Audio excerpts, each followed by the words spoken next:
Thutha wa hahu ya murimu wa Ebola gukorwo kinyite guku bururi-ini, thutha wa mutumia umwe arekwirwo gukorwo na dariri cia murimu uyu thibitari-ini nene ya Kericho kuigwo keheri-ini agithuthurio kana ari na murimu uyu.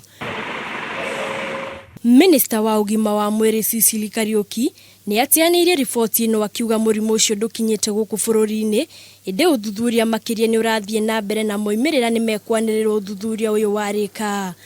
Should you, as a public person or a visitor, exhibit any of the symptoms from severe headaches to fever to fatigue to hemorrhage that you cannot explain, abdominal pains, we are encouraging you to please make yourself available at the closest health facility so that then we can rule out what could be the problem.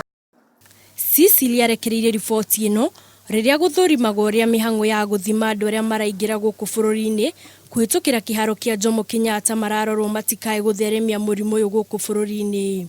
But we are sure that we are prepared.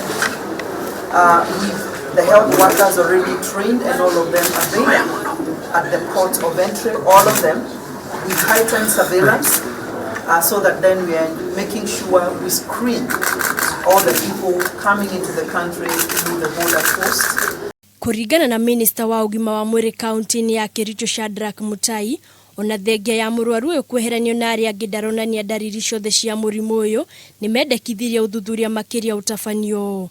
It is good to inform the general public so that there is no panic because again this is not a patient who's come from the western part of Uganda, has not traveled to Kasese, has not come in contact with any patient diagnosed to have Ebola, but just presented with features suggestive of general viral diseases, fever, vomiting, diarrhea, weakness of body, headache. Mutumia uyu aroimite Malaba mwena wa Uganda mbere ya kurwara na gutwarwo thibitari-ini kuria aratangikirwo. Kurerikana andu angi atatu aria marahutanire na murwaru uyu nao ni maigitwo keheri-ini niguo guthaitirwo.